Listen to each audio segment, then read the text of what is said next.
저도 모르게 이 자리에 제일 먼저 올라오면 그분 때문에 임마누엘 성가대 칭찬을 먼저 해야 될 것 같아요.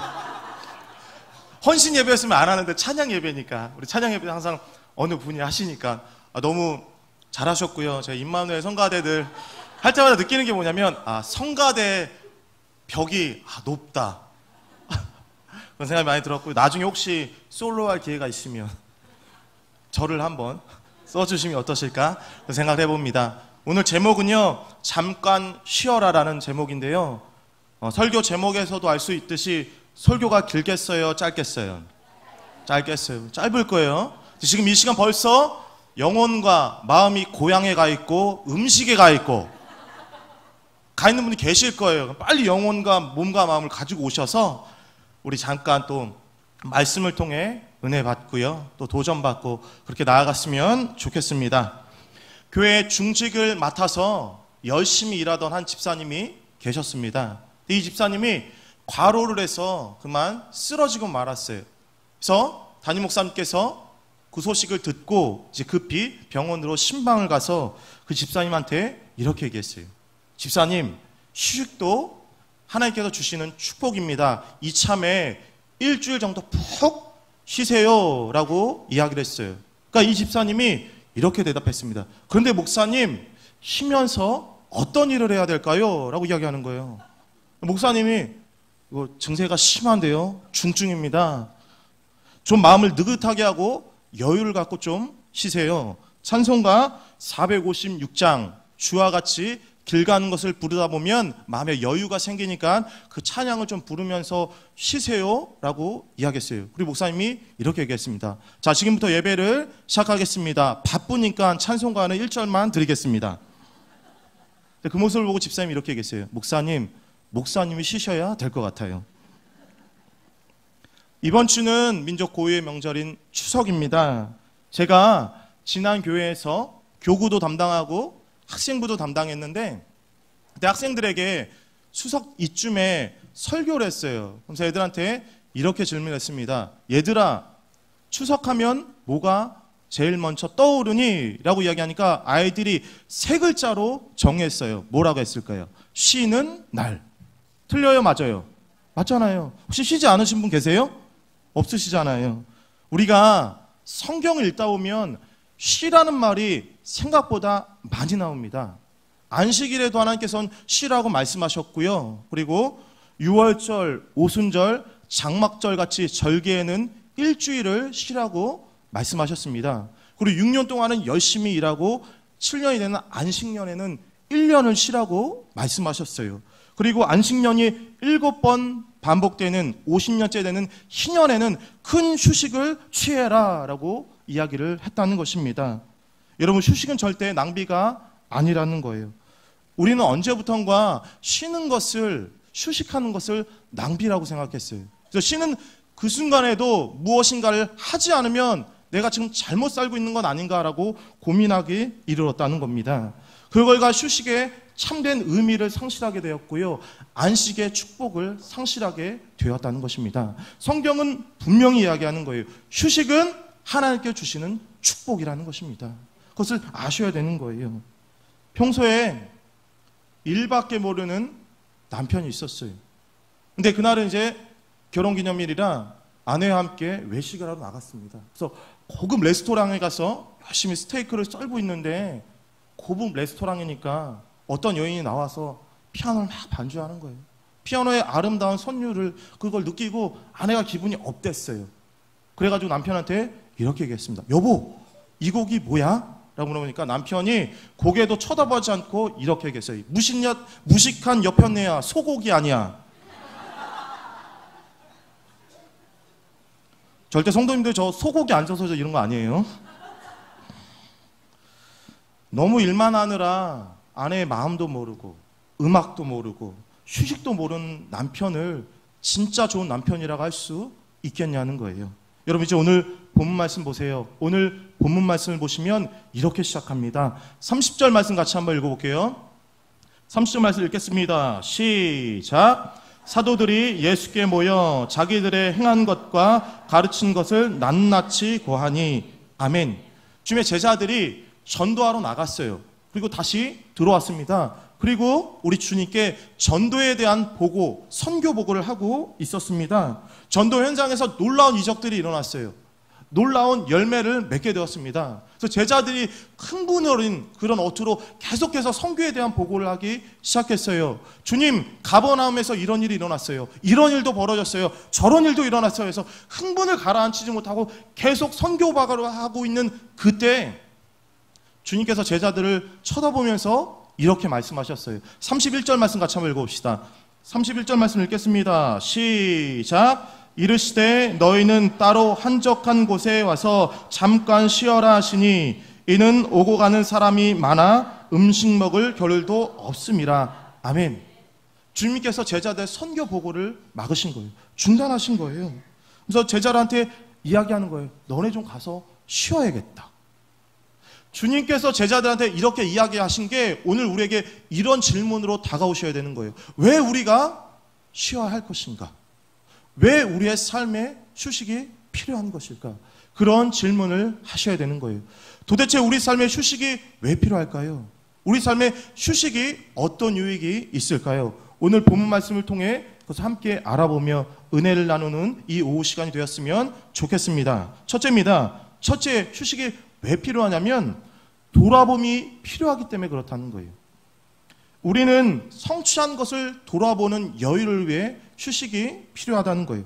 30절 말씀을 다시 한번 보세요. 30절 말씀 보시면 우리의 삶의 긴장과 스트레스를 유발하는 단어가 나와요. 그것이 무엇이면 낱낱이라는 단어예요. 낱낱이. 아마 전도 사역을 마치고 돌아온 제자들은 숨틀 겨를도 없이 아마 자신들의 전도에 대한 이야기를 이야기했을 거예요. 감격 어린 음성으로 이야기했을 것입니다. 왜냐하면 그만한 성과가 있었기 때문에. 우리도 어떤 일을 하다가 열매를 맺으면 큰 성취를 거두면 어떻게 해요? 막 얘기하잖아요. 너무나 기뻐서. 지금 제자들이 그렇게 이야기를 하고 있는 거예요. 제자들이 낱낱이 선교 보고를 하자 주님께서 그들의 얼굴을 바라보면서 그 보고를 중단시켰어요. 왜 그랬을까요? 그들에게 선교 보고보다 더 중요한 것이 있다는 것을 주님은 아셨어요. 그것이 무엇이냐면 바로 휴식이었습니다. 아마 주님은 제자들한테 이렇게 얘기했을 거예요. 알았어, 됐어, 알겠는데 지금은 좀 들어가서 쉬어라. 쉬고 이야기해도 될 것 같아 라고 이야기하셨을 거예요. 왜냐하면 제자들을 바라봤을 때 제자들이 전도하느라 너무 힘든 게 얼굴에 태가 났을 거예요. 전도하는 거 힘들잖아요. 그러니까 힘들게 하고 왔으니까 얼굴에 표가 났겠죠. 그리고 주님께서 제자들을 아꼈기 때문에, 그들을 사랑하기 때문에 일단 쉬어라 라고 지금 이야기를 하는 것입니다. 우리가 성경을 읽다 보면 안식에 대한 이야기가 처음 나오는 곳이 어디냐면 창세기 2장에 나와요. 창세기 2장 말씀을 보시면 하나님께서 엿새 동안 세상을 창조하신 다음에 제7일에는 뭐 하셨어요? 뭐 하셨어요? 쉬었다는 거예요. 여기서 일했다 그러면 주일학교로 다시 돌아가야 되는 거예요. 쉬셨어요. 정말 중요한 게 뭐냐면 우리 하나님도 쉬셨다는 거예요. 우리 하나님은 쉬실 필요가 있으세요? 없으세요? 없으세요. 그런데도 하나님은 쉬셨다는 것입니다. 왜 쉬셨을까요? 자신이 만든 창조물을 보고 기뻐하시려고, 기쁨을 만끽하시려고, 성취에 대한 기쁨을 누리시려고 하나님께서 쉬신 거라는 거예요. 우리가 성경 말씀을 보면, 특별히 창세기 말씀을 보시면 하나님께서 창조를 하실 때마다 창조가 끝난 다음에 하신 말씀이 있어요. 그게 뭘까요? 보기 좋았더라.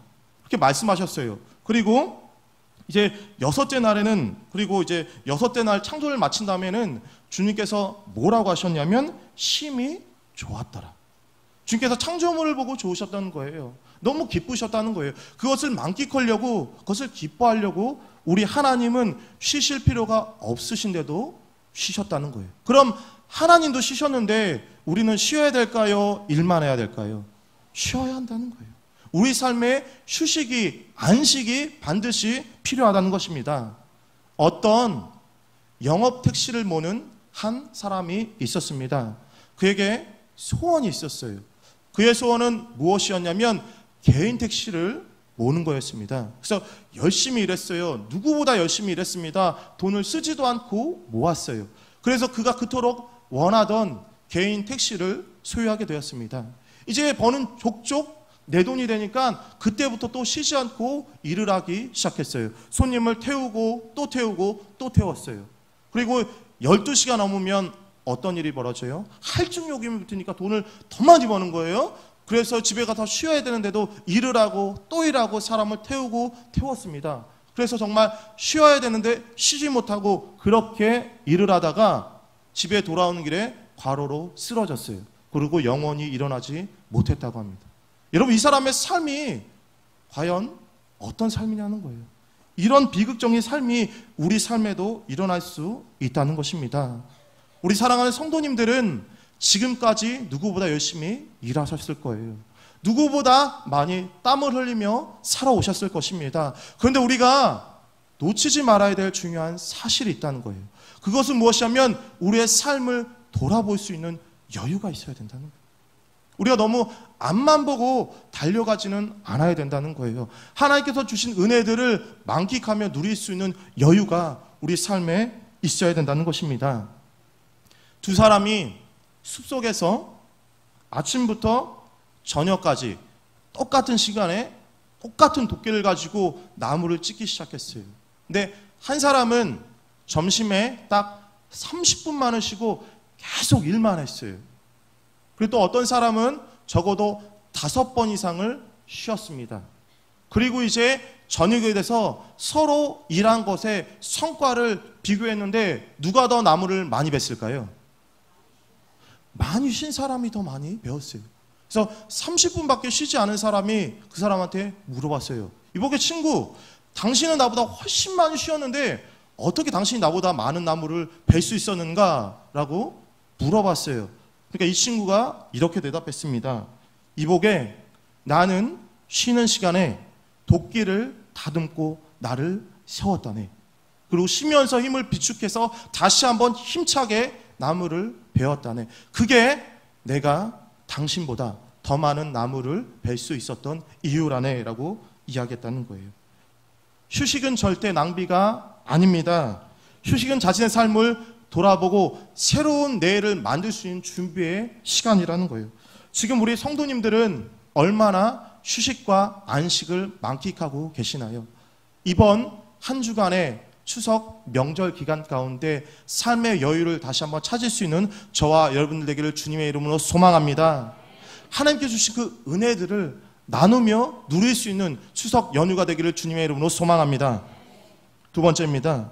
두 번째는요, 새 힘을 얻기 위해 우리 삶에 휴식이 필요하다는 거예요. 주님이 제자들에게 휴식을 제안하신 이유가 무엇일까요?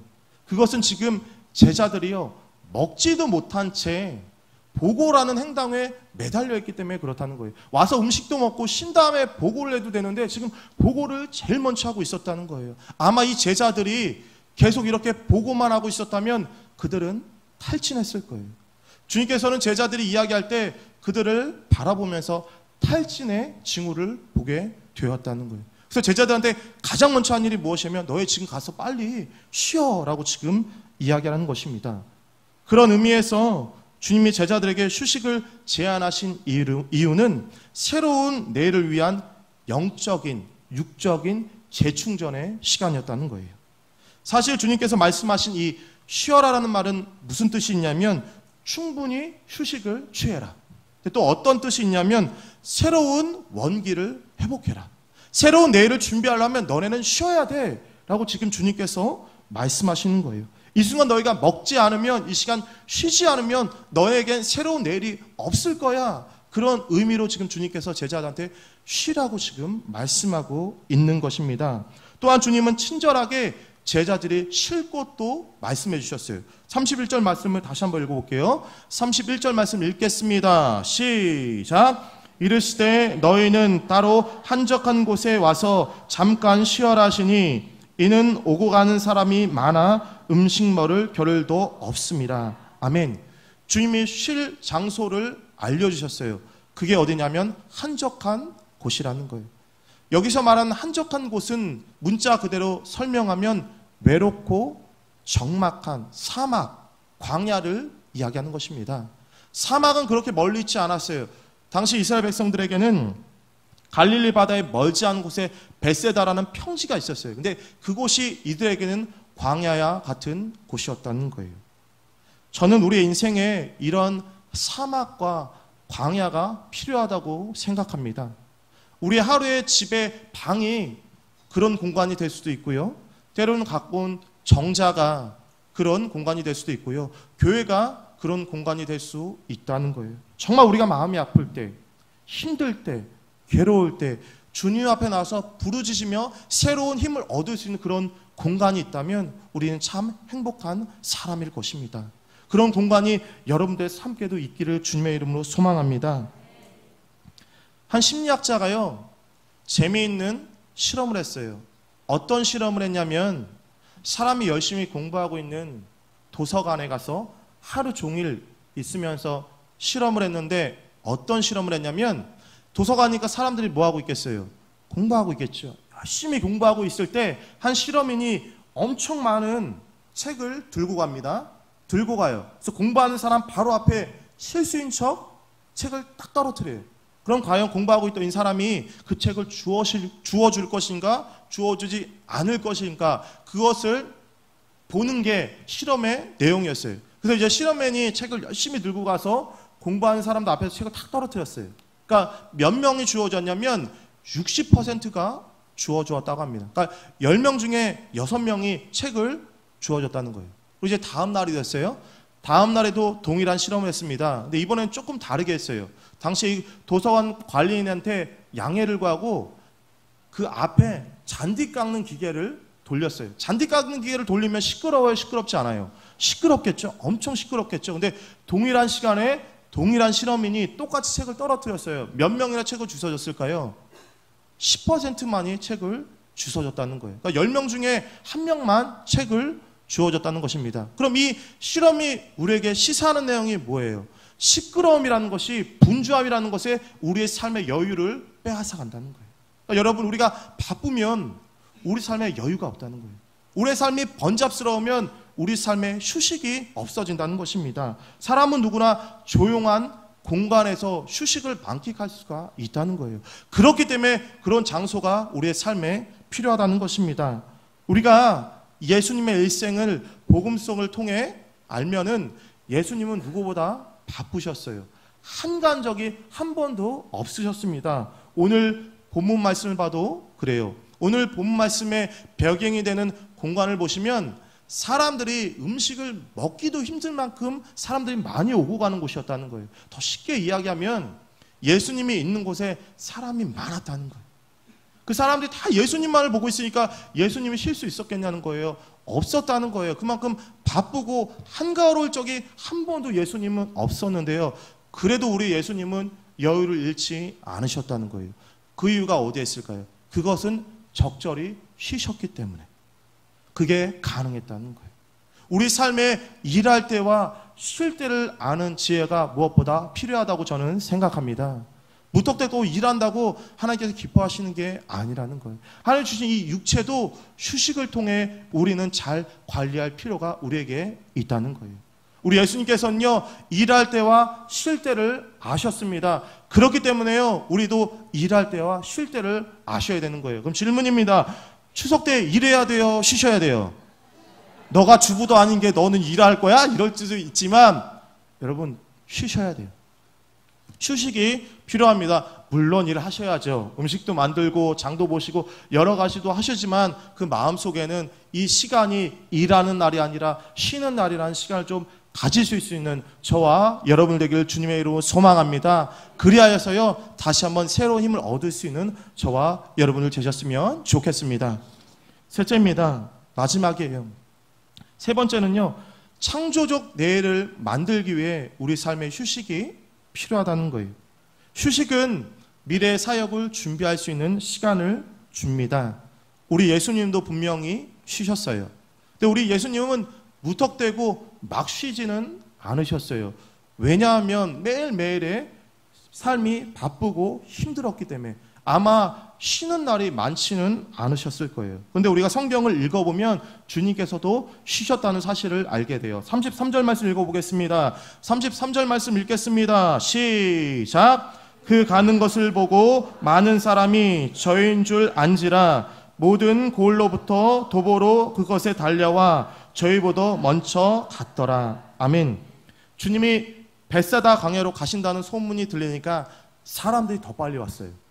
주님을 맞았습니다. 그러니까 주님이 쉴 수 있었겠어요? 없었겠죠. 우리 34절 말씀 읽어볼게요. 34절 말씀 읽겠습니다. 시작. 예수께서 나오사 큰 무리를 보시고 그 목자 없는 양 같음을 인하여 불쌍히 여기사 이에 여러 가지로 가르치시더라. 아멘. 주님은 쉴 틈이 없으셨어요. 그러나 주님은 잠깐 쉬었습니다. 그것을 어디서 보냐면 32절 말씀에서 볼 수 있어요. 32절 말씀 읽겠습니다. 시작. 이에 배를 타고 따로 한적한 곳에 갈새. 아멘. 아마 우리 주님은요 배에서 쉬셨을 거예요. 잠깐 이동할 때 그때 쉬셨을 것입니다. 이 선상이 주님께서는 가장 쉴 수 있는 좋은 장소가 될 수 있었다는 거예요. 때로 우리가 일하다가 잠깐 쉬는 것, 이것이 우리의 몸과 우리의 정신에 큰 도움을 줄 수 있을 때가 있다는 거예요. 주님은 이 휴식의 시간을 통해 다시금 회복하셨고요. 새 힘을 얻으셔서 맡겨진 사역을 감당할 수 있었다는 거예요. 그런 의미에서 우리 삶의 휴식이라는 것은요, 새로운 창조라는 거예요. 새로운 계획을 하고 새로운 사역을 하기 위해 휴식은 반드시 필요하다는 것입니다. 그렇기 때문에 억지로라도 쉬시라는 거예요. 휴식은 선택이 아니라 필수라는 것을 잊지 마시길 바랍니다. 평소 가수가 되고 싶은 청년이 있었어요. 그래서 유명한 작곡가한테 찾아갔습니다. 그리고 어마어마한 돈을 주고요, 악보를 받아왔어요. 그 악보를 가지고 노래 연습을 하다가 이 청년이 죽었습니다. 왜 죽었을까요? 악보에 쉼표가 없었기 때문에. 숨을 쉬어야 될 거 아니에요. 근데요, 물론 죄송합니다. 저는 악보를 못 봐요. 쉼표가 어딘지를 몰라요. 그래서 제가 찬양 인도라면은 항상 쉴 때가 들쑥날쑥해요. 근데요, 우리가 우리의 인생을 너무 악보에서 쉼표 없는 삶을 사는 분들이 너무나 많이 있다는 거예요. 근데 그것을 보고 정말 하나님께서 어떤 말씀을 하실까 한번 생각해 보시라는 거예요. 우리 이제 이 예배 후에 각자 고향이나 집으로 돌아가서 친척들과 가족들과 즐거운 시간을 보내실 거예요. 그런데요, 그때도요, 핸드폰을 끄지 않은 몰상식한 사람이 있을 것입니다.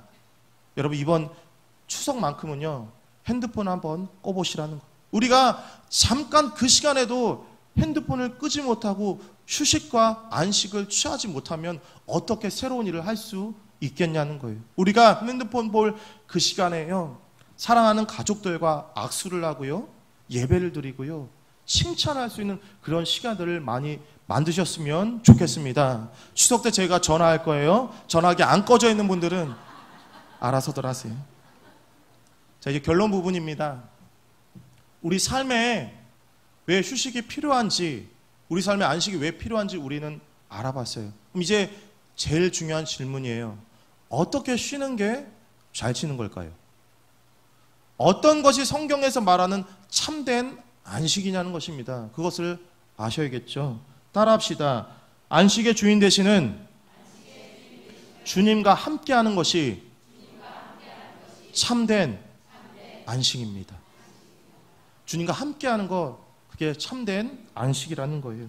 여러분, 우리가 왜 안식을 잃었을까요? 성경에서는 많은 이유에 대해 이야기하지만 가장 크게 이야기하는 것이 무엇이냐면 죄 때문이라고 얘기해요. 죄 때문에 우리의 삶 가운데 평안과 안식과 기쁨이 사라졌다는 거예요. 근데 이 죄의 문제를 해결해 주시려고 하나님께서 독생자인 예수 그리스도를 이 땅 가운데 보내주셨습니다. 그분께서 우리의 아픔과 고통을 다 담당하시고 십자가에서 하나님의 심판과 진노를 받으셨어요. 그리고 주님께서 오늘 우리에게 이렇게 말씀하십니다. 수고하고 무거운 짐진 자들아 다 내게로 오라. 그렇게 말씀하신다는 거예요. 참된 안식과 참된 위로와 참된 평안하는 주님 안에 있다는 거예요. 그렇기 때문에 이번 추석 명절 기간께 주님 안에서 참된 안식을 누릴 수 있는 저와 여러분 되기를 주님의 이름으로 소망합니다. 말씀 정리합니다. 혹시 요즘 근심과 걱정 때문에 참된 안식을 누리지 못한 분이 계시다면 혹시 슬픔과 걱정거리가 많으신 분이 계시다면 이번 추석 명절 기간 가운데 주님 안에서 주님과 동행하면서 참된 안식과 기쁨을 누리시고요. 다시 한번 주저앉아 있는 자리에서 일어나서 세상을 향해 주님을 향해 당당하게 나아가는 저와 여러분들 되기를 주님의 이름으로 축원합니다.